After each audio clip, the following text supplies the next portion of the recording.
Happy Thursday. I hope you're doing okay. I'm going to ask you a couple questions, but if you hear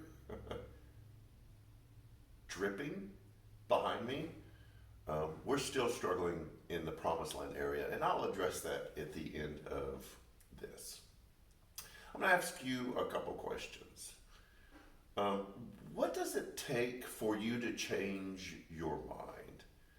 Like you've always done something a certain way, you believe something that's kind of helped you through life, and you realize it doesn't work anymore. It doesn't fit where you are in life, it doesn't apply anymore, but you don't want to let it go.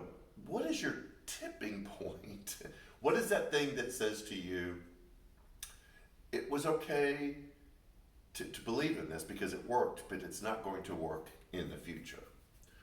Um, and kind of a classic example is like the end of an era or passing into the next stage of life. When you go from having no children to children, going from being not being married to being married, or having children in your house and going to empty nest, you can't keep doing things the same way. There's got to be a change. You have the end of that era and the beginning of the next era. It's happening in Germany right now. They're calling it Zeitenwende. I love German words. And Zeitenwende means time and change. And this is how the Germans are wrestling with it. Because of their actions in World War II, starting a war, invading other countries, committing the Holocaust, just all sorts of horrible things that once they were defeated, they were divided up into East and West Germany. But then when they were united again in, 89, I believe, they were not allowed to have a powerful military. And that's how they operated, and they were okay with that. And then they find themselves in a changing situation in Europe, Russia invading Ukraine. They're the largest country in Europe. They're rethinking that. And there was a famous speech that was given last year that said, here is a period of time that we operated with very little military, but things have to change. And it's really affecting people on such a deep, visceral level because they always saw themselves as someone who didn't have a powerful military. For me recently, you may have seen this Sunday morning, was the acquisition of glasses. I had shared earlier that I was making my first eye appointment ever in the history of my life. And I'd always been wearing, or not always, I've been wearing readers for the past 15 years or so. But I began to realize that off in the distance it wasn't all that clear. So we had an eye exam, I got fitted, and I wore these Sunday morning. And then all of a sudden the distance is clear again, where it was starting to get fuzzier and fuzzier. And then I've got obviously progressive so I can read up close. This is an end of an era and the beginning of a new one. And I haven't really adjusted yet to how often I'm going to wear these. I wear them when I'm driving. I don't have to wear my shades. Wear them when I'm watching TV. But there was a tipping point. There was a point where I said, I am no longer the person who doesn't have to wear glasses. I have to wear glasses now. The whole purpose of this question is because our life is constantly filled with stages where we're passing from one period of time, one phase of life into another.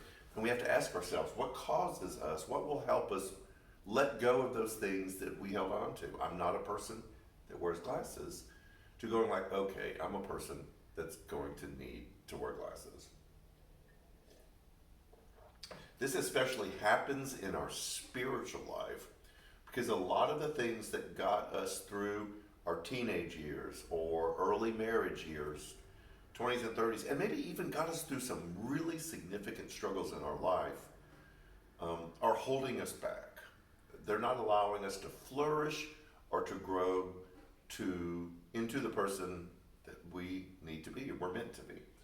I could have done the same thing with glasses. I could have been stubborn, and Janet will tell you, I've been stubborn longer than I should have, and just said, I'll never need glasses. And I would have slowly begun to lose the benefits of moving from the previous time to the current time. And the tipping point was, I'd like to be able to read road signs when I'm driving. So in our spiritual life, we have to have that same thing that happens. What am I holding on to? What do I believe? What's happening inside of me that I need to transition into something new? The reason why this is so important, and we're ending our series on finding your purpose from the Bob Goff book, Undistracted, is in order for us to find our purpose, we have to build our core of who we are. We've talked about distractions. We've talked about the nature of purpose in kind of a general way. And then last week we talked about questions, doubts, and failures.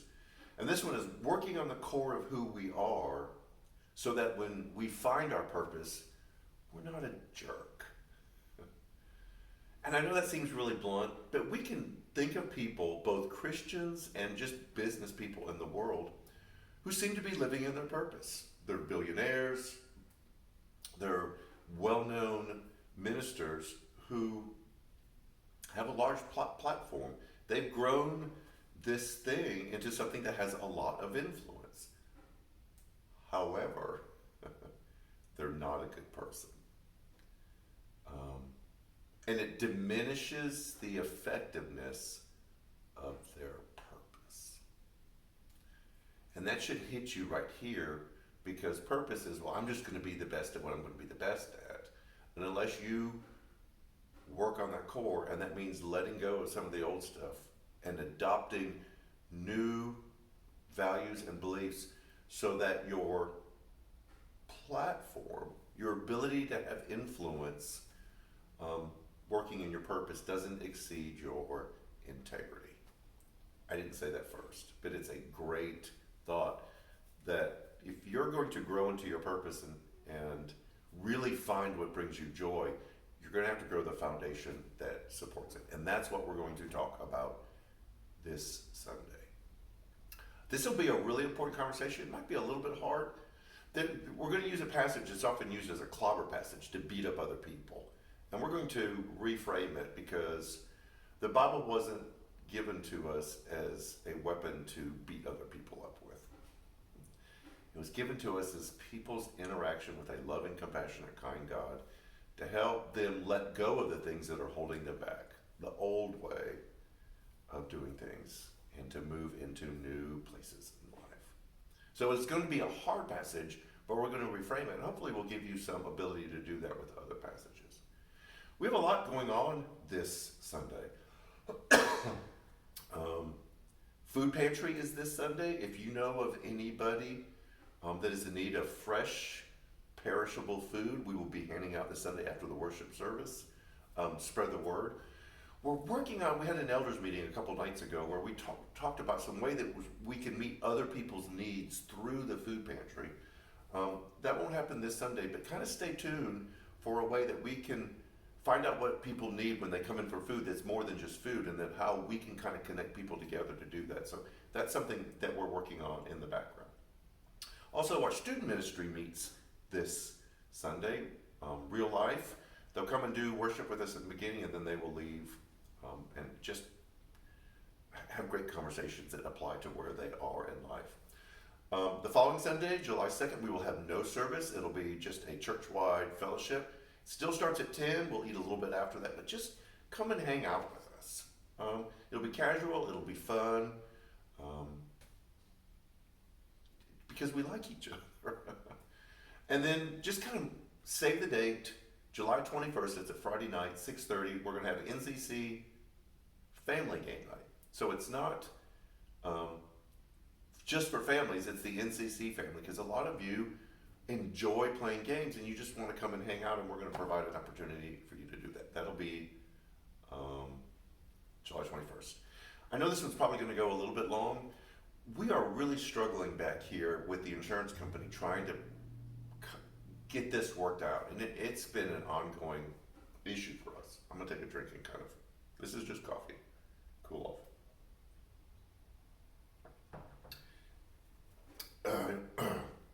We still need your help with the Building Fund campaign and giving in general, Because we've got to take care of some of these things while we haggle it out with the insurance company on making sure that everything gets covered. It's gone on a long time. There's some bills that we've had to pay, and your contribution to the building fund really helps us make some of the repairs in this area of the building and move our children back into this area, not in the place that they're stuck in now.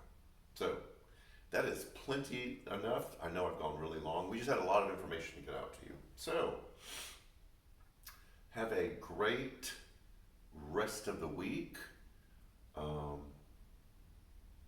And let's talk Sunday about what it takes to move us into the new stage of life.